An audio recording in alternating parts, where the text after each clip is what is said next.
Right guys, it's Flaky Scalp, back doing another video. It's a ripper of a day in Nottingham. I'm at the David Attenborough Nature Reserve and got a bit of a different topic today. There's going to be no flakes, no shampoo, no scalpage, but today I'm going to talk about social media, and it does follow a similar theme that I've had on my channel where there are kind of very normal things that we all do as part of our routine, normal products we consume, and I stopped using social media just like I stopped using shampoo. So I thought I would report on the kinds of results that I found, the benefits I got, because in my opinion it has been a really positive change in my lifestyle, and I thought I would share just my personal experience, and then anyone who's interested in getting similar benefits can also do the same.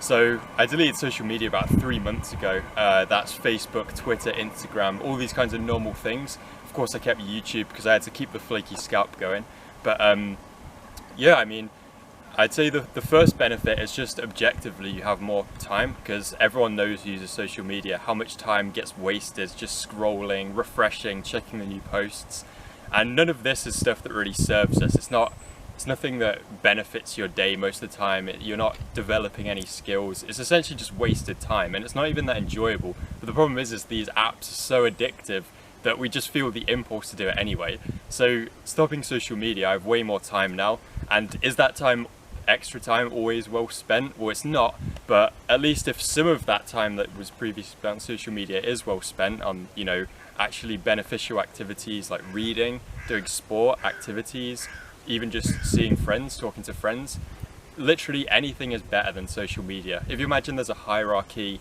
of activities you could spend your time on, using social media, especially Facebook, Instagram, that kind of thing, unless you're making money from these things, obviously there are these kinds of exceptions, these are pretty low on the hierarchy of things you could fill your day with. So if you're spending hours, it's just junk time of your day. And yeah, I mean, a lot of the time I'm not doing anything particularly special in the time I would usually be on social media, but just going out for walks, meditating, reading, these things are so much more beneficial and will lead to actual benefits rather than, again, just scrolling, refreshing for the 50th time that day. And another interesting benefit that I have found, which I was looking into some research, quick fly, trying to get in the video. I was looking at a bit of research on some effects of social media. There's quite a lot of interesting stuff out there relating to mental health, but one thing that was interesting was how social media usage affects attention span. And that is something I've definitely found, is since I've not been using social media, my attention span is far better. So it's so much easier to concentrate for long periods on, you know, stuff like reading. Just any task that requires concentration is much better now that I'm not using social media like I was before. And I think everyone, for the most part, has these kinds of tasks that they do every day, like, you know, work, school, university, all these things require focus, and it's just so much more difficult when you're addicted to social media, because I mean, it is similar to an addiction when you're getting all these dopamine hits from the app. It's marketed and presented in such a way to deliberately kind of stimulate a dopamine response in you.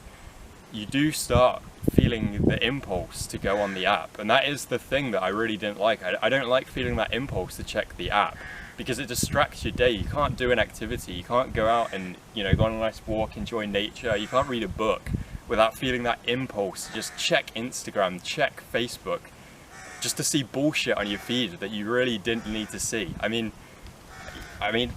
maybe next time you go on social media, just count up what stuff actually benefited you, what was actually interesting that you saw on your feed. I don't think there's that much personally. Some apps, there are good stuff, YouTube has good stuff, but I don't think that's the case for stuff like Instagram. But yeah, back to the attention span.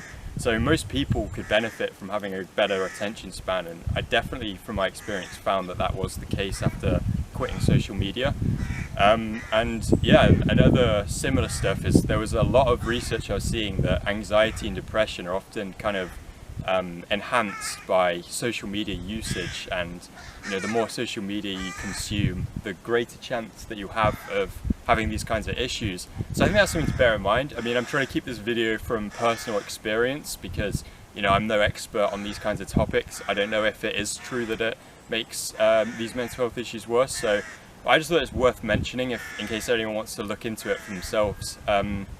So yeah, so we've got more time, greater attention span, no impulse when you're just enjoying your day. And yeah, I mean, besides that, I think from my personal experience, that basically sums it up. I have really been enjoying spending time doing other things besides social media. Even if it's watching a YouTube video that's not particularly informative or interesting or doesn't benefit you massively, I just think that there's almost anything is better than checking Instagram.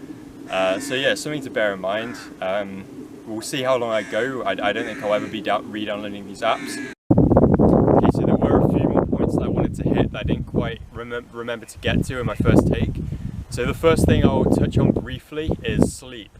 Now I'm going to make a separate video about this, I think, because I think there is quite a lot from my personal experience to talk about. But since deleting social media, my sleep quality has definitely improved, and I think a lot of people will be able to understand this, because everyone who uses social media, I think we could all kind of agree that you tend to, when you should be going to sleep, start scrolling, going on these social medias again, and it stimulates your brain a lot, and it doesn't get your mind into the correct state to be ready to sleep. You're stimulated. The blue light from your phone is kind of activating your brain, and yeah, and often, aside from the fact that your mind isn't prepared to sleep, you're just delaying your sleep. I mean, it's often people will be still online on Instagram and Facebook looking at bullshit at 1 AM, and yeah, I think this is obviously bad for sleep, and obviously sleep has massive kind of effects for your daily life. You know, if you get bad sleep, it will have a knock-on effect to loads of other aspects of your life, and your general well-being will definitely be lower. And yeah, so like I said, I'm going to make a separate video about this, but I did want to quickly touch on the sleep thing.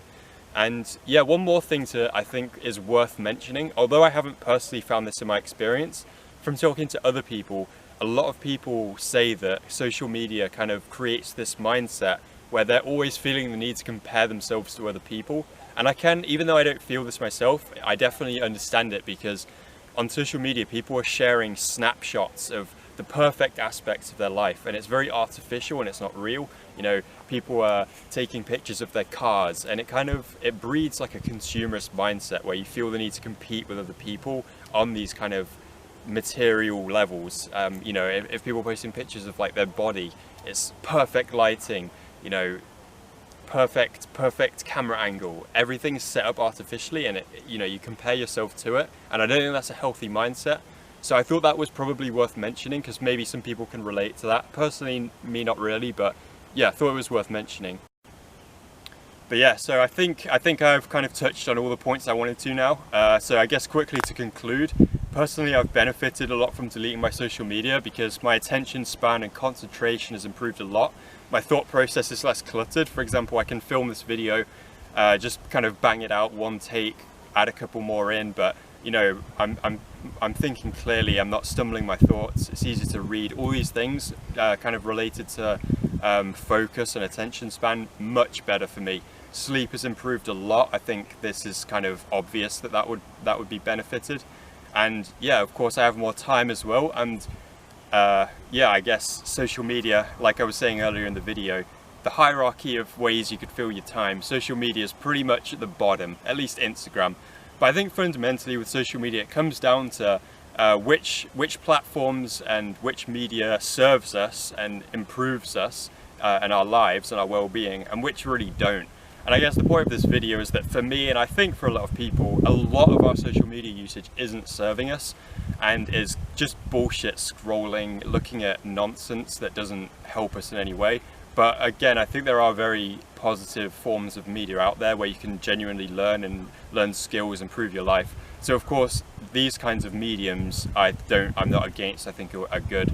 And yeah, I think that wraps up the video pretty much. I didn't want to ramble on for too long. But yeah, leave a comment, let me know what you think. Anyone who's tried the same, anyone who's interested in trying the same. And yeah, I'm looking forward to uploading more frequent videos. So cheers for watching if you made it this far, and see you next time.